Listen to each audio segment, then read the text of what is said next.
Sejam muito bem-vindos. Hoje a gente vai mergulhar numa obra que é monumental. Jerusalém, a biografia do Simon Sebag Montefiore. E já vale dizer que não é um livro de história comum, né? De jeito nenhum. É o retrato de uma cidade que é um grande paradoxo. Um lugar, se a gente for pensar friamente, provinciano, sem muito valor estratégico. Sem recursos naturais, nada disso. Exato. E que mesmo assim se tornou o centro do mundo, o epicentro de uma obsessão. E a nossa conversa hoje vai tentar responder a grande pergunta que o autor faz, que é: por quê? Como esse lugar tão remoto virou palco da história do céu e da terra? E a abordagem dele para responder isso é o que torna o livro fascinante. Ele não trata a história por datas ou por impérios, ele trata a cidade quase como uma pessoa. Uma personagem viva. Exatamente, com uma biografia. A história de Jerusalém para ele é a história das pessoas. Reis, profetas, soldados, famílias, são as paixões e as crenças delas que moldam a cidade. Ok, vamos tentar desvendar isso então. O livro já começa com umas citações que, nossa, dão um soco no estômago. Sim, elas já dão o tom. Tem a do Benjamin Disraeli, que diz que a visão de Jerusalém é a história do mundo. Mas logo depois vem o Amos Oz e descreve a cidade como uma velha ninfomaníaca. Puxa, é uma imagem fortíssima. Muito. E tem uma que ficou na minha cabeça. Jerusalém é um globo dourado cheio de escorpiões. Essa imagem é a metáfora perfeita para o livro todo. É isso. Por fora, o brilho, a santidade, a promessa divina. O ouro. Isso. Mas por dentro, o veneno, o conflito, a intolerância.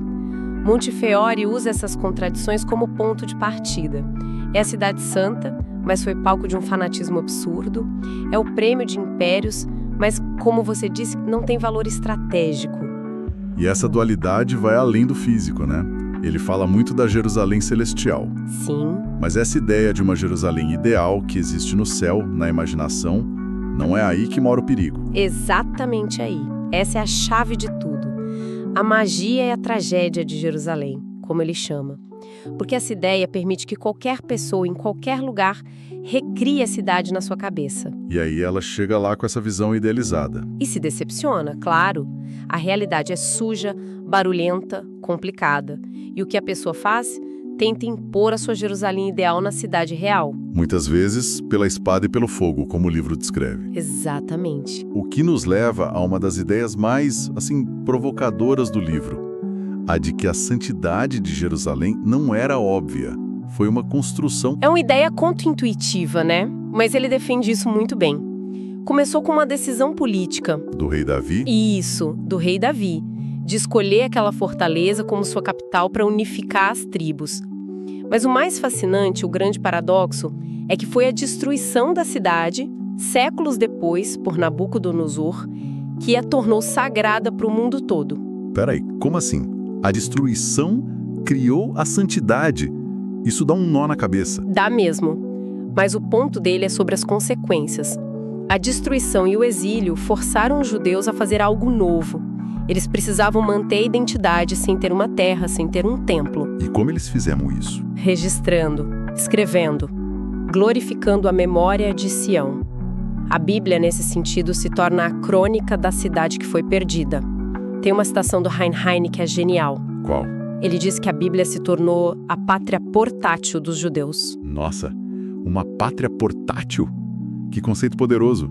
Então a cidade vira uma ideia, um texto? Exato. E com a Bíblia no centro, a cidade não precisava mais existir fisicamente para ser o eixo da fé. A santidade estava na palavra. E essa ideia foi herdada. O cristianismo e o Islã pegaram esse conceito e adaptaram. Nenhuma outra cidade tem um livro guiando o seu destino desse jeito. Nenhuma. Então, enquanto essa pátria portátil era construída na memória, o que acontecia na cidade de verdade, no chão? O autor deixa claro que a história ali era bem menos poética. Muito menos. O prólogo do livro já é um aviso. Ele descreve o cerco romano de 70 depois de Cristo e é brutal. Eu li e fiquei chocado. Ele não poupa detalhes. Mães enlouquecidas de fome comendo os próprios filhos, centenas de crucificações por dia a ponto de faltar madeira para fazer as cruzes. E os soldados abrindo prisioneiros vivos para procurar moedas de ouro que eles pudessem ter engolido. é difícil até de processar. E ele coloca isso logo no começo, é um aviso, né? Tipo, se preparem, essa história não vai ser bonita. É uma história sobre poder e sangue. Exatamente. E essa violência se repete. Mas o ponto crucial que ele levanta é que raramente a destruição era total. Os conquistadores, na maioria das vezes, reutilizavam as coisas. Eles construíam por cima. E, mais importante, eles roubavam as histórias e a santidade dos lugares dos seus antecessores. A cidade é um palimpsesto. Palimpsesto. Gosta dessa palavra. É quase como, sei lá, um arquivo de Google Docs compartilhado por milênios. É uma boa analogia. Cada conquistador abre o arquivo, não apaga o que está lá, só escreve por cima com uma fonte diferente. E o texto antigo continua visível por baixo. É perfeito. E o melhor exemplo disso é o Monte do Templo.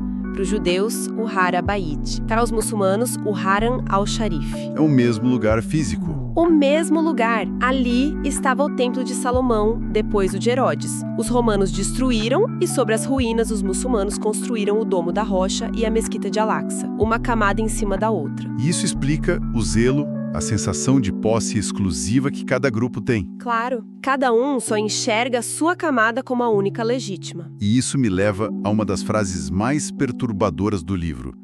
É de um historiador palestino que diz: em Jerusalém, não me pergunte a história dos fatos. Tire a ficção e não sobra nada. Pesado, né? Muito. O que o autor está dizendo com isso é que, ali, a verdade importa menos que o mito. Ele não está validando, ele está diagnosticando a situação. Ele mostra que em Jerusalém, a narrativa que sustenta a identidade de um povo muitas vezes é mais forte que o fato histórico. Até a arqueologia vira uma arma. Totalmente. Cada escavação vira uma batalha política para provar quem chegou primeiro, quem tem mais direito àquela pedra. O livro vai passando pelos séculos, cruzados, Saladino, otomanos, e uma coisa que fica clara é que a cidade sempre funcionou como um espelho para o resto do mundo. Sim, principalmente no século XIX. Com o Império Otomano enfraquecendo, as potências europeias começaram uma espécie de guerra fria dentro da cidade. E eles projetavam suas ambições ali, né? Literalmente. O livro conta que eles começaram a construir prédios em estilo gótico, neoclássico. Eles estavam tentando transformar uma cidade oriental em algo que parecesse mais europeu para eles. Que é o mesmo padrão dos cruzados, séculos antes. O mesmo padrão, eles também chegaram com uma Jerusalém ideal na cabeça e tentaram impor na marra. Mas o livro dá um contraponto interessante com o Saladino. Sim, o Saladino é fascinante. Quando ele reconquista a cidade, ele não faz um massacre como os cruzados fizeram. Ele age com uma magnanimidade calculada. Ele não destrói a Igreja do Santo Sepulcro. Não. Ele incorpora na narrativa islâmica, entrega as chaves a 2 famílias muçulmanas, que as têm até hoje, e permite a peregrinação cristã. É o palimpsesto em ação. Não apagar, mas reescrever por cima. E essa história toda nos leva ao ponto final da narrativa principal do livro. 1967, a Guerra dos 6 Dias. Por que ele para ali? Porque, para o Montefiore, esse evento criou a realidade que a gente vê hoje. Para muitos judeus, a captura da Cidade Velha foi um momento de euforia messiânica, o cumprimento de uma prece de 2000 anos. Um poder simbólico imenso. Imenso. Mas, para os palestinos, foi o começo de uma nova fase de ocupação militar. A cidade foi unificada pela força, criando essa realidade dupla que existe até hoje. Uma capital unida para uns, uma cidade ocupada para outros. Exato. Então, no fim das contas, a imagem que fica é a de uma cidade que é, ao mesmo tempo, a essência e o maior obstáculo para a paz. Um lugar onde a história não é passado, é presente. É uma força viva e muitas vezes destrutiva.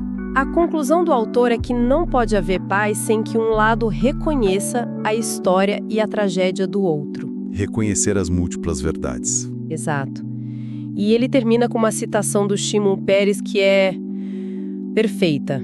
Ele diz: Jerusalém é mais uma chama do que uma cidade, e ninguém consegue dividir uma chama. Ninguém consegue dividir uma chama. Nossa, essa biografia nos mostra que a cidade é um microcosmo do melhor e do pior da gente, das nossas aspirações e dos nossos instintos mais tribais. E isso nos deixa com uma última pergunta para refletir. Em uma cidade onde até as pedras são politizadas, será que um dia as histórias vão poder ser usadas para construir pontes, em vez de reforçar muros?